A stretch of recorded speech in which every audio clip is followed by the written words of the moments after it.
Salut à vous, bienvenue dans cette vidéo d'exercice, j'espère que vous allez bien.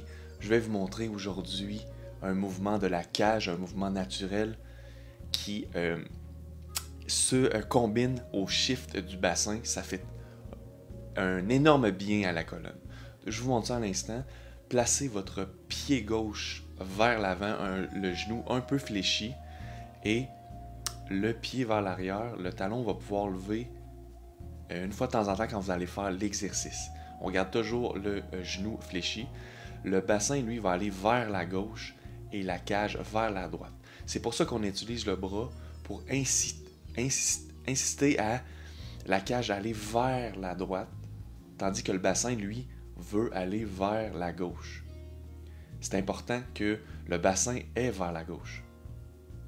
Ensuite, on installe l'autre bras pour venir créer une rotation dans la cage qui va créer une rotation dans la colonne. Donc, on fait toujours le même mouvement avec le bras. On envoie le bassin à gauche et on vise vers l'avant, avant gauche, je dirais, pour vraiment venir créer une rotation dans la colonne. On fait ça tranquillement. Ensuite, on inverse les pieds et on fait la même chose de l'autre côté. On fléchit le genou, le talon un petit peu, qui se lève un petit peu du sol, et on fait la même chose. Cette fois-ci, le bassin va à l'opposé, à la droite, la cage à gauche, et on vise avec le bras gauche vers l'avant droite pour créer une rotation dans la cage. Tout ça ensemble pour vraiment faire travailler les hanches, la colonne, et ainsi de suite. Maintenant, on va faire des séries ensemble. 3 séries de 5 répétitions de chaque côté. C'est parti. On fléchit un peu le genou. Le talon derrière peut se lever juste un petit peu du sol. On envoie le bassin vers la gauche. On n'oublie pas d'envoyer le bassin vers la gauche. Ce n'est pas juste d'envoyer le bras par-dessus et que le bassin ne bouge pas. C'est on envoie le bassin vers la gauche et la cage va tomber de l'autre côté. Puis le bras opposé, le bras droit cette fois-ci, va venir vraiment créer une rotation dans la cage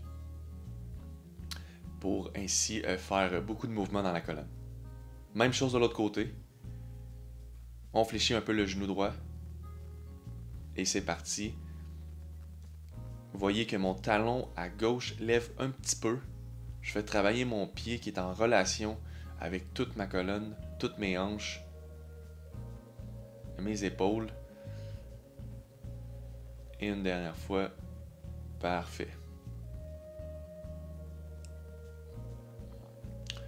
Une petite pause pour se dégourdir. Vous pouvez marcher. Aucun problème. Et on va se réinstaller sur le pied gauche vers l'avant. Cette fois-ci, essayez de vous challenger un petit peu. C'est-à-dire que le bassin, on essaie de l'envoyer juste un petit peu plus loin. Le bras par-dessus la tête, juste un petit peu plus loin vers la droite. Et on essaie de créer une rotation. Donc, c'est comme si quelqu'un me tire les bras pour que on chante un étirement dans la colonne. En tout temps, on ne doit pas sentir de douleur aiguë dans le bas du dos, ou dans les hanches ou dans les épaules. Et on change de pied. On fait la même chose. Talon qui lève toujours un petit peu dans les airs. On crée une rotation dans la cage. Le bras par-dessus la tête qui s'en va à l'opposé. On n'oublie pas le bassin qui s'en va vers la droite. On peut prendre une petite pause, on marche un petit peu. On se dégourdit les pieds, on se dégourdit les hanches. Et on va recommencer pour la dernière série, le pied gauche en avant. Exactement. Le bassin vers la gauche. Le genou fléchit toujours un petit peu, le genou avant. Le genou derrière, idéalement, est défléchi. Si on perd les pieds au sol, on peut les replacer sans problème. Et La dernière fois, sur le pied opposé, le pied droit vers l'avant, on fléchit un peu le genou. Le genou derrière est un petit peu défléchi en extension et on envoie le bassin vers la droite. Peut-être que vous sentez une différence entre les deux. Si oui, ben vous pouvez travailler cet exercice-là. Vous allez rééquilibrer la posture de votre colonne. C'est un exercice que je donne souvent en clinique quand je vois que, par exemple, une épaule est plus haute que l'autre ou le bassin ou la cage est en rotation plus que l'autre. C'est des postures que je vois souvent.